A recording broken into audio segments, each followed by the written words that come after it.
Okay, we're live.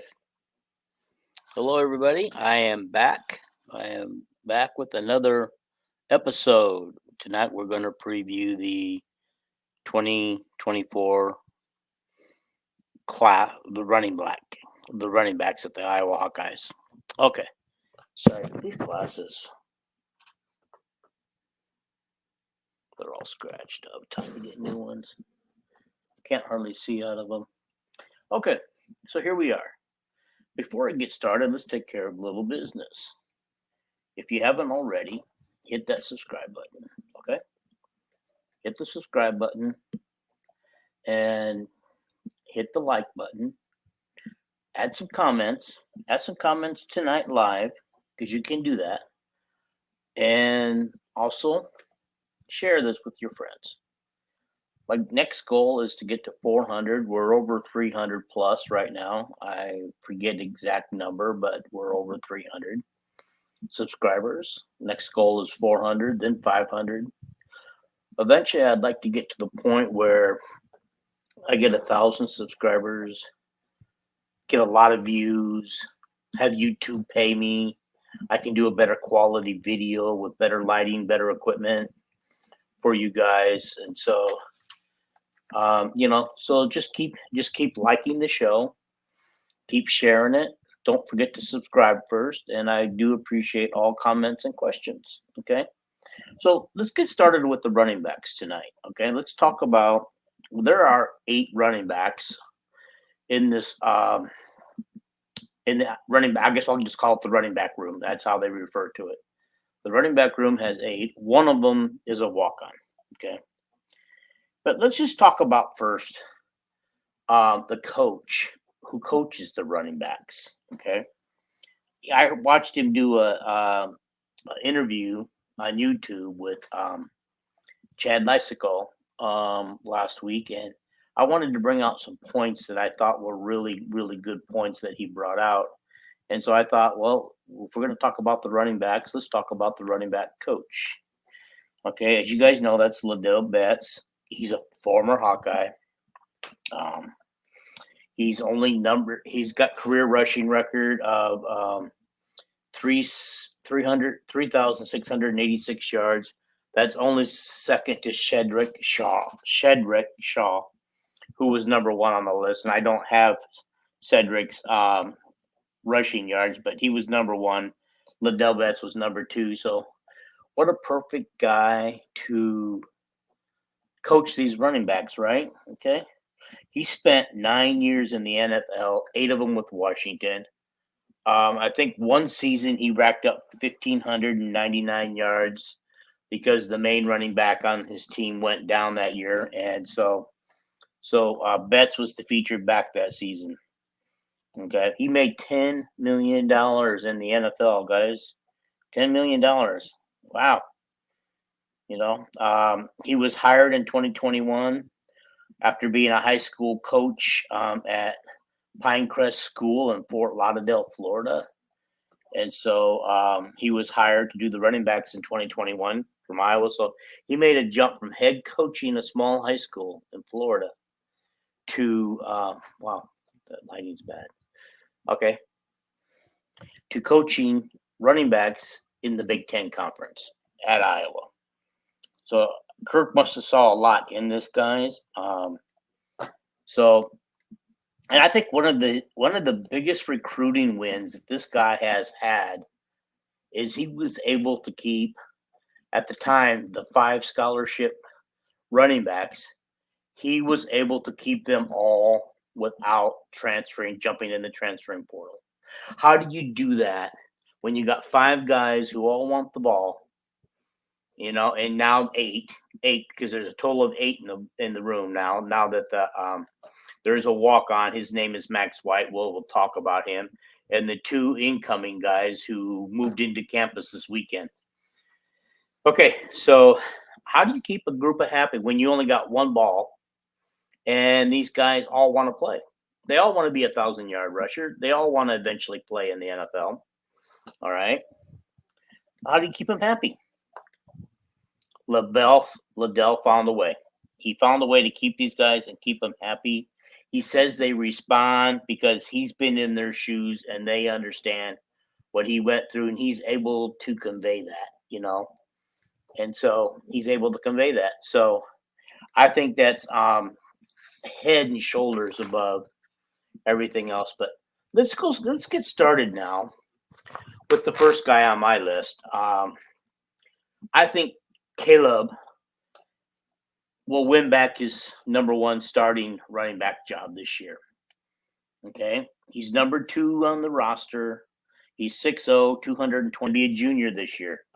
If anybody was going to leave, it was going to be this guy because he took a diminished role last year behind LaShawn Williams. Okay. So if anybody had left, I would have expected him to leave. Okay. So he's from the state of Ohio. Right now at Iowa, he has an all-purpose career yards of 1,696 yards, 1,242 yards of rushing. He has 9 total touchdowns in his career on 268 carries.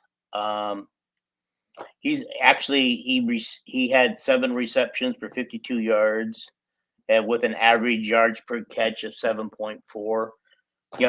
Guys, in this offense, 7.4 yards per catch isn't going to be bad. Okay, and so that's we were talking about how he kept him happy. I'm just going to go ahead and put this one up. Lama says you keep them happy by doing a fair evaluation in a true competition, unlike a certain $7 million man. Okay. Okay. So right now, Caleb Johnson's moving up the charts or the rankings. He's 36th in program history. He's the 51st player to go over 1,000 career yards at Iowa. All right. Excellent. So last year he played in 10 games and started 5. He had 117 carries for 463 yards, average 4.0 per carry, and he had 46.3 yards per game. The sad thing is none of our running backs had anything like 100 average 100 yards in the game. Okay, he had 3 receptions for 25 yards and 3 TDs. So you would think he had an okay season, but he had a better season in 2022, his freshman year. He actually won the Next Man In award in both offense and special teams as a freshman. He played in all 13 games, 6 games as a starter. He had 13 kickoff returns for a total of 325 yards. He averaged 25 yards average per kickoff return. I think we'll see him do some of that again this year. He rushed for 151 attempts for 779 yards. So he was considerably more productive in his freshman year, but I think everybody kind of knew that a little bit, right? Okay. Trying to get all these things. Looks like he had a 5.2 average carry per carry, so not too bad. If you can average 5 yards a carry or better, you're going to set your team up with a lot of first downs. Okay, he had 6 touchdowns, which is an Iowa freshman record, and he was one of 8 true freshmen that year to see action. And I'm not sure what this is, but his major is enterprise leadership. Any of you guys listening want to type in and tell me what that is? I've never heard of that major before. Okay, but that's what he's majoring in. All right. Okay, let's go to last year's number 1 man, who's number 4 on the roster. Okay, LaShawn Williams, 5'10", 208 pounds, and he's going to be in his senior season coming out of Chicago. You guys notice that they're making headways in Chicago more and more now. It's like Northwestern. You think Northwestern and Illinois would actually – hang on for a second. You think Illinois and Northwestern would dominate Chicago, but they're not. Okay, LaShawn Williams. Let's talk about his in 2021 he played in 3 games. He was 21 carries on 69 yards, and so nothing to brag home about. He got his nose wet, he got his feet wet, he got in there. All the freshmen he gives all the freshmen, it seems like, a chance to show what they can do with the ball. Okay, in 2022, he played in 12 games, 116 carries for 412 yards and 2 touchdowns. Yeah, that sounds more like what Young did, not Young, but Johnson did last year too. So it looks like they both had similar years in 2022. Okay, no, I'm sorry. That was 2023 that he did that. I don't mean to confuse you guys. If I'm confusing you, I apologize. Okay, in 2023, LaShawn Williams played in all 14 games. He carried the ball 170 times for 821 yards and 1 touchdown. Okay, so his career-wise, he's played 29 games. All right. So his career totals are 307 carries for 1,302 yards, 3 touchdowns. All right. His receiving career is 23. He was he caught the ball 23 times for 146 yards and 1 touchdown. He had 6.3 yards per carry that year. Wow. That's or per catch. I'm sorry, per catch. Per catch. Okay, he scored a total of 4 touchdowns in his career. He has an all-purpose yards of 1,448 yards.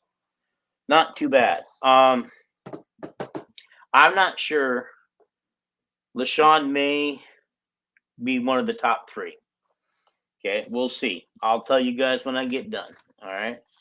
Then we got Jazz Patterson, who showed us some flashes, but he's also showed us a lot of injuries, guys. Jazz Patterson's 5'10", 204. He's a sophomore out of Florida. Okay. His career rushing record is carries 72 times. You guys aren't very, very, I want to say very active on the comment, but there's not hardly anybody today.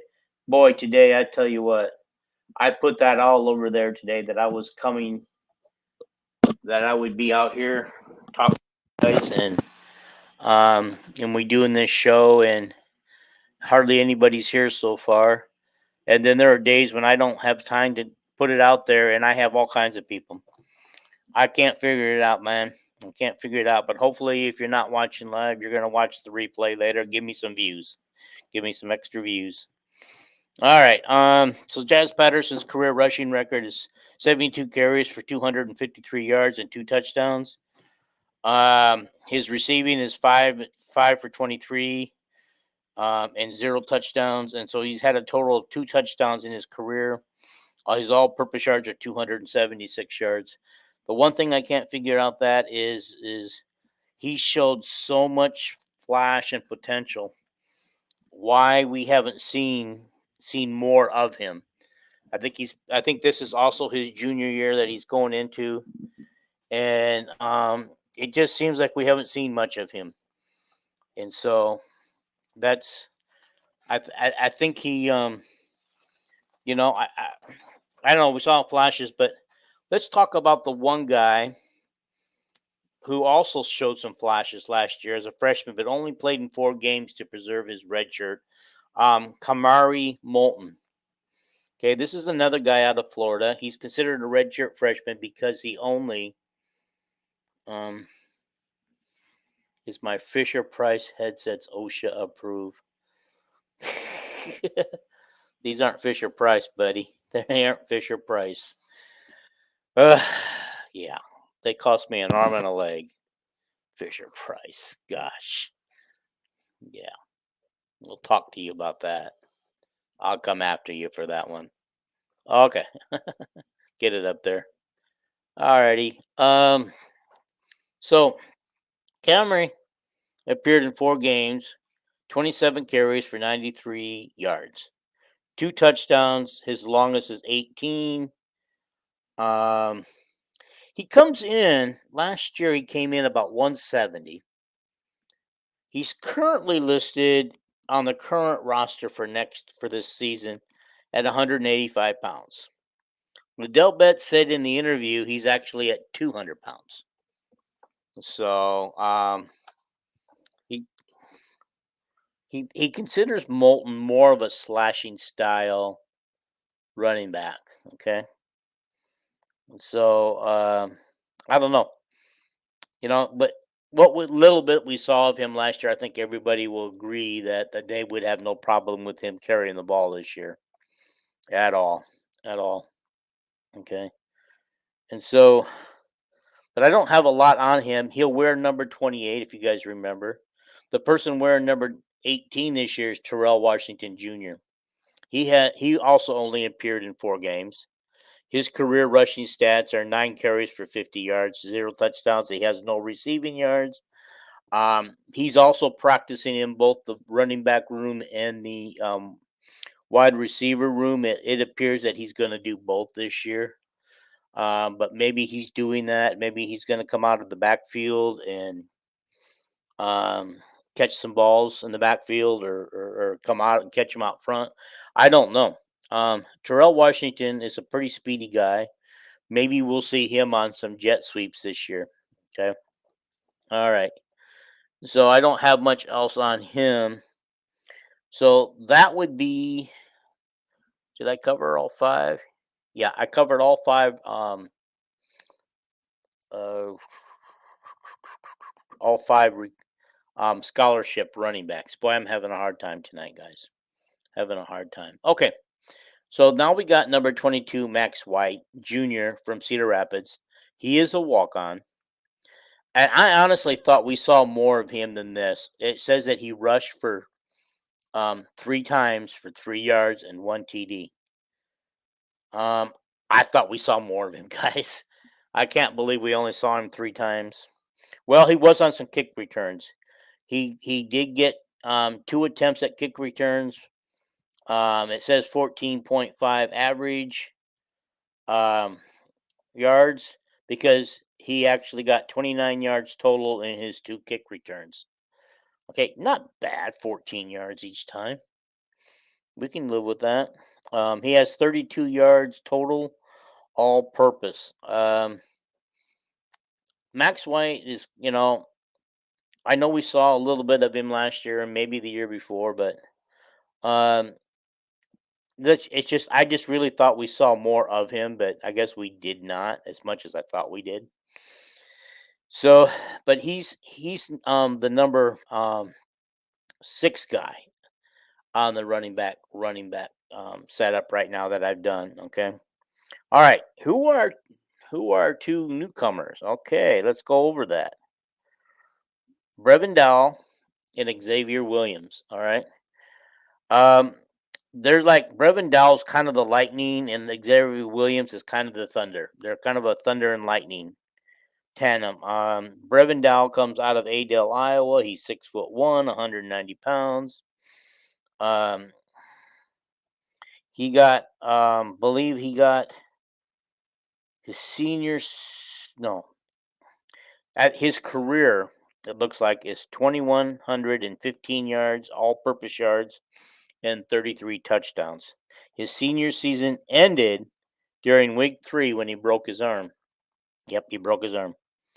But however, after 2 games, he had 411 yards and 6 touchdowns. He was on his way to a monster season.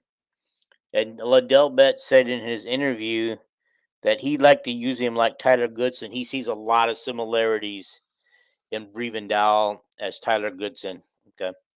And, Tyler Goodson, he showed us a lot while he was here. Okay. By the way, just to give you an example of how fast this guy can be, he set Iowa State track records at the state track meet this year. In the 100, 10.4, and in the 200, 21.1 times. at the 3A state track meet record. So he set those records at for the 3A state track meet. So, guys, you don't think he's fast? Liddell Betts says that's next level fast. Said he knew he was fast, but it was next level. Okay. He earned 3 track titles this year. The other one was on the relay team, the 4x200 with 3 other guys, and so he did that. Let's talk a little bit now about Xavier Williams. Okay. He's the Thunder. You know, his high school career rushing. Let's just go over. His senior year was cut short too. He only played 5 games. I don't know. We got this thing about oh, what are you going to call it? We got this thing about recruiting injured players. Okay. His senior season, he had 678 yards, 8 touchdowns. But like I said, that was in 5 games after he got injured. Don't know what the injury was. They didn't say. Um, his junior year, he had 1,451 yards, 13 touchdowns. Sophomore year, 979 yards and 8 touchdowns. Freshman year, 169 yards and 2 touchdowns. He's a 3-time letter winner and basketball as well. So he probably could have chosen basketball. And actually, if I remember right, in an interview, that he was asked if he could. He said he's pretty good at basketball, but football was he felt was his choice to go um, that way. Um, so guys, that's about all. I was expecting more of you guys tonight. I really was hoping to see more of you. There's my running backs. Here's how I think it shakes out this year. Okay, I think Caleb Johnson is our number 1 running back. I believe LaShawn Williams will be number 3 running back. Honestly, I think I like this Cameron Moulton. I believe he's going to be our number 2 running back.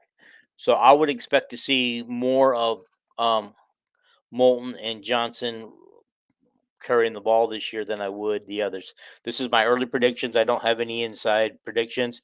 I'm just going by what the I've heard. I've listened to some coach interviews on different podcasts and comments, and I just come away with I think those are the 2 that are going to do it. So, and I also think Johnson will be doing some kickoff returns. I really believe that. And I also think we'll talk about this when we get to the receivers, but I believe Weegan will be also doing that.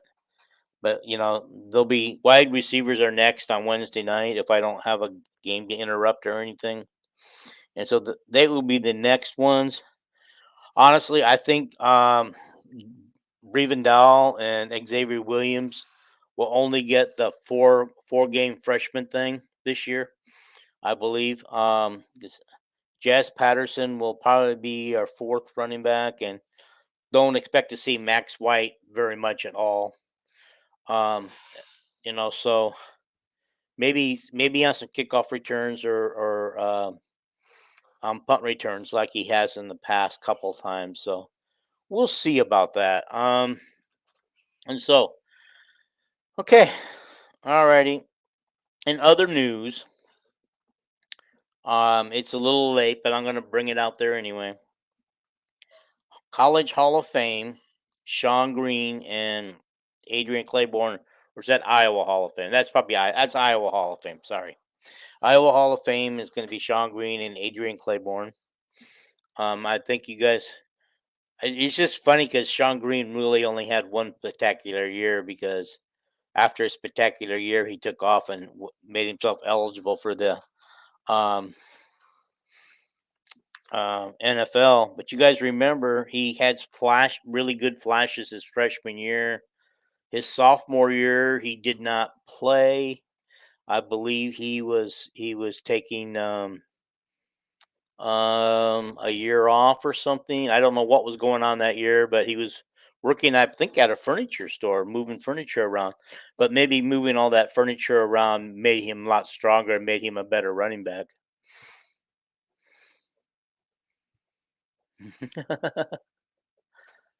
Okay. All right. Hey, Llama, when we talk about the wide receivers, we will do that. Okay. We'll bring it up. We'll mention it. Just got to hang on till Wednesday, buddy. Hang on till Wednesday. Okay. Alrighty. As you guys know, there were pictures of Kirk Ferentz at a Green Bay Packers practice. So it looks like Lester and the entire offense, including Kirk went to Green Bay to learn and watch on the offense and meet with the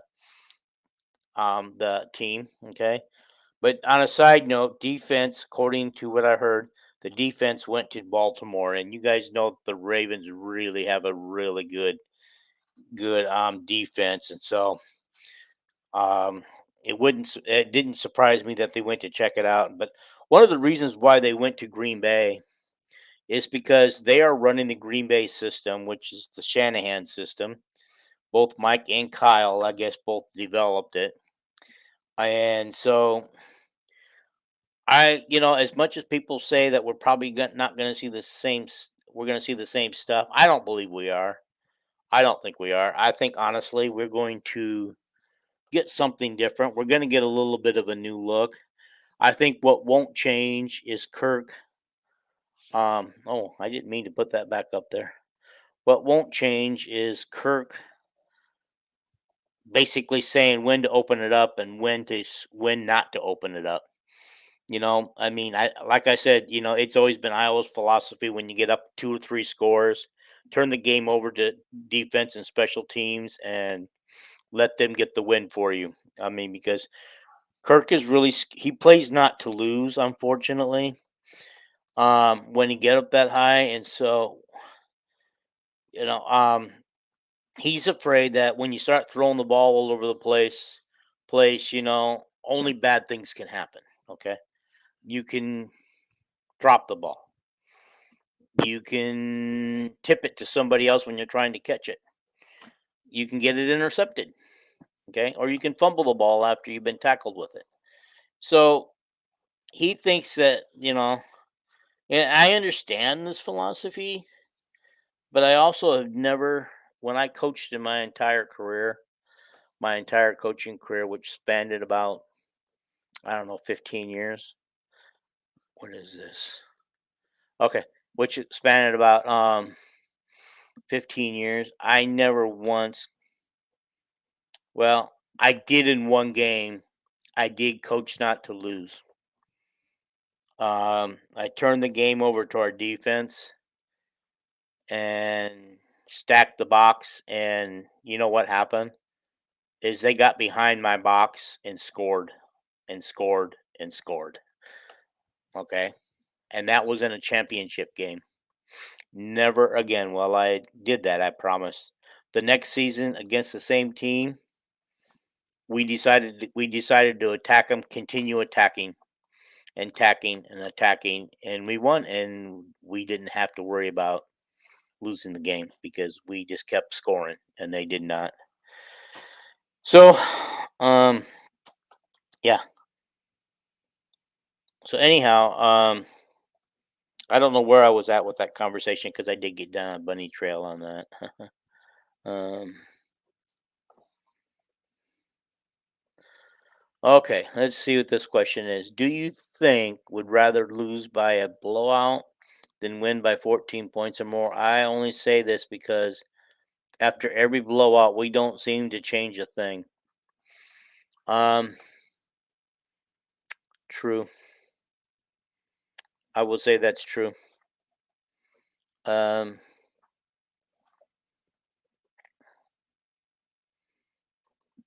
you know, I think I don't know. I don't know what their thinking is.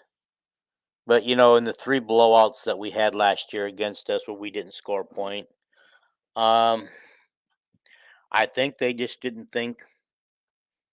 It's like it's just one of those things, right? It's just one of those things, and so yeah. Okay. Anyway, I was going to tell you more about what Betts had to say. I'm sorry, I got a little behind. Like I said, he says prefers to use the two back system in a game. I said that before, and he will go with a hot hand. Whoever the hot hand is will get the most carries. All right, okay. He says, as far as he's concerned, no one has the job yet. Okay, his top three running backs from last year, he's not handing out the job to anybody just because they're experienced. He's given everybody a shot, which I kind of like. I mean, either that or it's just coach speak. It could be just coach speak, Maybe he knows who he wants carrying the ball, but he's got to give those other two because those Xavier Williams and that Brevendal, they just seem like, they might be ready to go when they get here. I don't know, you know, like I said, with all the experience he has, those two almost have to redshirt anyway because you got to keep Caleb Johnson happy. You got to keep Jazz Patterson happy. LaShawn Williams, I don't think you have to keep as happy because this is his senior year and he'll be leaving after this year.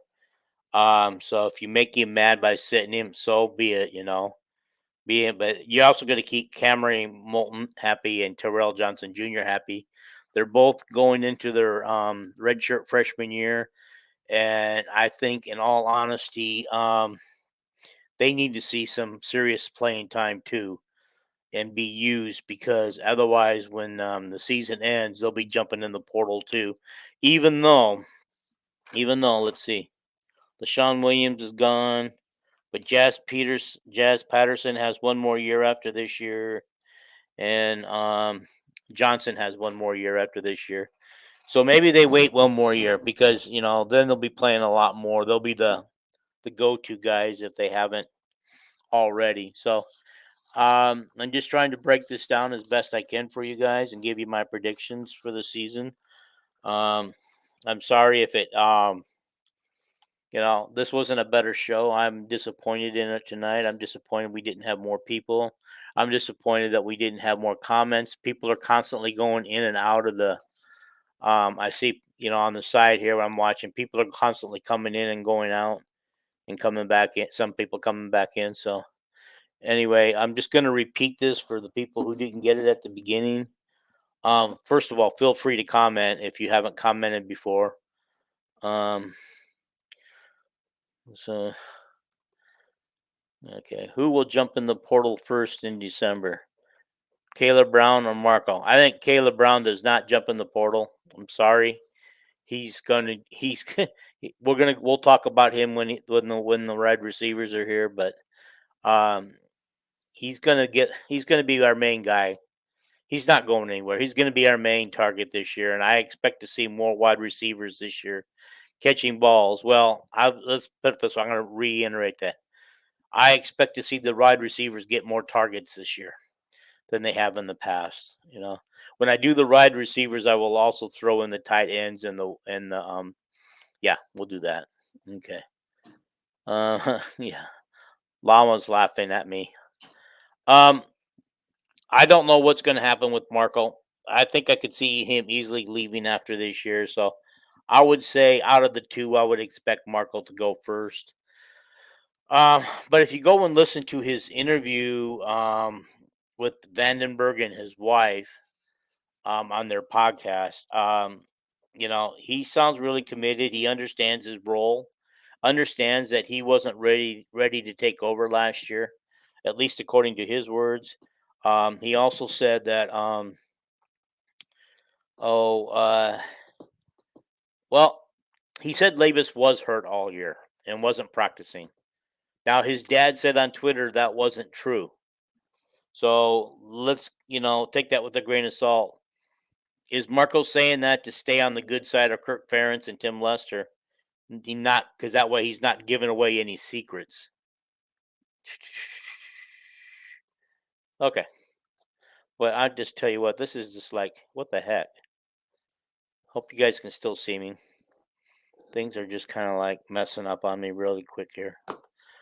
Anyhow, so that's where we're at with football right now. Like I said, I will do wide receivers and tight ends on Wednesday night. And so, and said Calvin says that Marco ain't lying.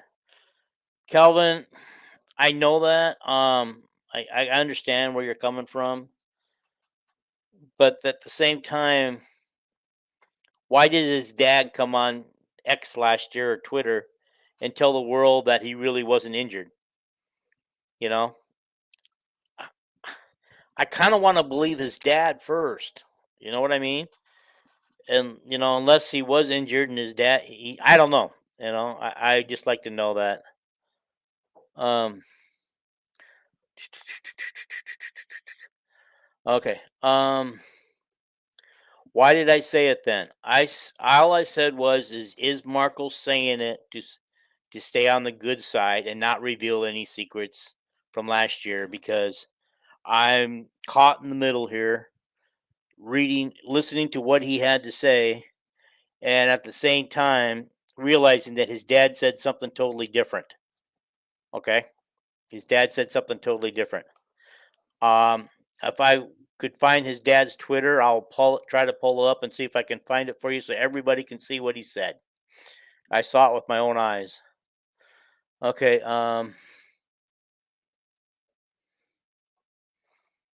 Yeah. Deuce Hogan's mom is a joke, and I'm gonna guess that Levis's dad um was probably giving Kirk a hard time all season. And I always speculated the reason why Levis didn't see the field wasn't because of injuries, was because um, Kirk was trying to prove something to Levis's dad, like, I'm the coach, you aren't. I'll decide when he plays and when he doesn't. And so that's where I'm at with that one. Okay. I'm kind of like in the middle. I don't want to think that Marco was lying, but at the same time, why did his dad say what he said? You know, is his dad trying to get the fans all riled up? Because he got me riled up. All right, okay. All right. The last one of the last things I'm going to go out and say real quick here is talk real quick about women's basketball, and I don't want to say much about it because so much has been said. But first of all, I wanted to say Ava Jones is medically retired, but she will stay on scholarship. And the tragedy of her story is sad. She hasn't posted anything since April, but she has a YouTube channel where she documents her rehab. The last one she posted in April, it showed her on the basketball court shooting baskets and stuff, and she hasn't posted anything since. She may have known at that point that her career was finally done. I think a lot of us hope that by some miracle that she could actually continue her career, find a way to get it jump started. You know, I was kind of hoping that she had worked her way to a point where she could at least be a little useful, like in blowouts, like where they could put her on the floor and trust her that way, with the idea that maybe her junior year she would come back and just be her old self. But that's not going to happen anymore. She came to the realization that it's not, she just can't do it. And so me as a fan who was on her bandwagon from day one, as a fan, also has to admit that you know my hopes and dreams were crushed. And so yeah. But yeah, but anyway, she is on a medical scholarship, which opens up another scholarship. So if Iowa wanted to take another transfer portal person, but at this late date, who's still in the transfer portal that's even worth looking at? Yeah, you probably have better people on your team. So I wouldn't unless there's somebody out there that they could really use, and it's better than anybody they got on their team. I don't expect him to use that scholarship this year. Maybe next year. Maybe next year. Um, and so, but yeah, Calvin, you are absolutely correct. Yeah. They did, but Lisa Bluter retiring, I think, probably killed that, if I remember right. I think she pretty much said that in her interview and canceled her visit. Okay. So, yeah, I did kind of, if you guys don't mind, I would like to read Ava's statement just because I was a huge fan of hers and going to be sad not being able to root for her or anything. But um, let me just read this real quick. Okay. All right. Because I would like to start by saying how grateful I am to have been a part of the Iowa women's basketball program. I'm extremely blessed to have been a part of the journey last season. It is with great sadness to announce that I am medically retiring from college basketball. My coaches, doctors, teammates, and trainers have been amazing since the accident. While I will no longer be a member of the women's basketball program, I will still be on scholarship and receive a world-class education and forever be a Hawkeye. I'd like to thank my family for the never-ending support, and I'm excited for the next chapter in my life. She's going to do some great things, guys. I predicted already. Um, so I just predict that she will do great things in her life. She's already motivational. When I follow her Instagram page, she's always got some positive sayings that she puts up. Um, these positive things, and you can tell that she's been through a lot, and she has every reason to be mad at the world, but she doesn't appear to be mad at the world. She just seems to accept life and just goes on with life and just accepts it, and she's ready for whatever God has for her in her future. Okay, last thing, the uproar and the stupidity of fans over CC not making the Olympic team. Okay, guys, I really didn't expect it. That's a stacked team. It is. Granted, some of the people on there are kind of old and shouldn't be playing anymore and should make room for the new guard. But really, Um, there's no sense in making a big deal out of her making the Olympic team. She'll make it in 4 years, probably. And to have all these, and yes, it was a little political. It was very political. Did she not make it because they said that her millions of fans would create an uproar if she didn't play much, and so they thought that would be a big distraction to the Olympic team. I think at this point, putting Caitlin on your Olympic team with all these other girls you know, who've worked in the WNBA for a few more years than she has, um, putting her on there right now, will it cause viewership to go down right now? Yes. Will it cause ticket sales to go down you know in in Paris when they're playing basketball? Maybe. I can't say for sure.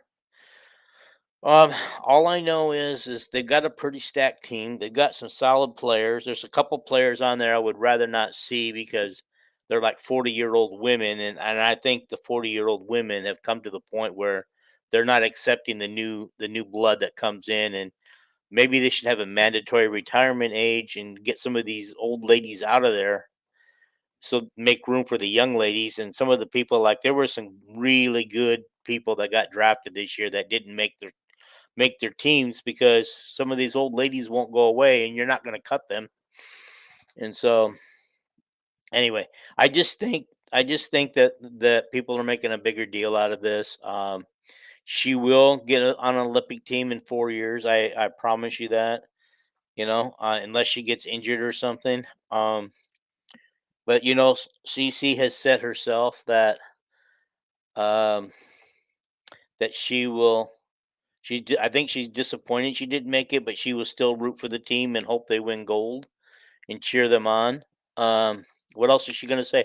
The one thing I think is maybe she could have made the 3-on-3 team because we got rookies on that team and we have a person who's still in college. Yeah, Haley Van Lith is on that team. Hey, she's better than Haley Van Lith. She proved that time and time again when she played against her. So, yeah, yeah, it's sad when Brad Reiner still should be in prison. Instead, he gets a chance to represent the USA in women's basketball. Yeah, I'm not gonna touch that one, Llama. But yeah, I honestly think that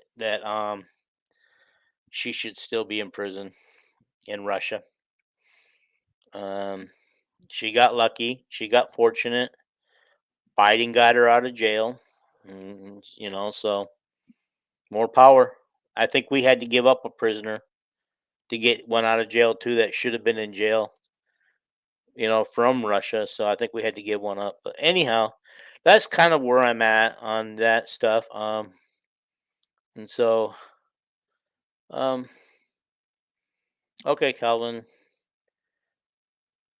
So you think, okay, I'm not gonna go there. I'm not gonna talk about it. Alrighty. Um, yeah. Brittany Griner should still be in prison. She broke the rules. She smuggled drugs into a foreign country, into Russia, and she should have gone to prison. She did, and thanks to Biden, she's out of prison. Okay, so she should thank her lucky stars. And honestly, I don't think she should have been allowed to travel overseas to Paris, but she is. So it is what it is. But we all have our beliefs. Um, Medical marijuana in Russia is not legal, and she knew that. And she smuggled it in because she put it in other jars or other bottles. You know, yeah. Yes, Calvin. I know he called her a he. I didn't address that part. I called her a her. I called her by her real name. So, you know, um, okay. So I think I'm going to leave it there tonight. Please, like and share this. If you haven't subscribed by now, please subscribe. Do that, please. Share the podcast with everybody you know. Share it on the different Facebook Hawkeye sites. And so, yeah, I think I'm just going to leave it there, guys. And nothing else to say. I'm out. Bye.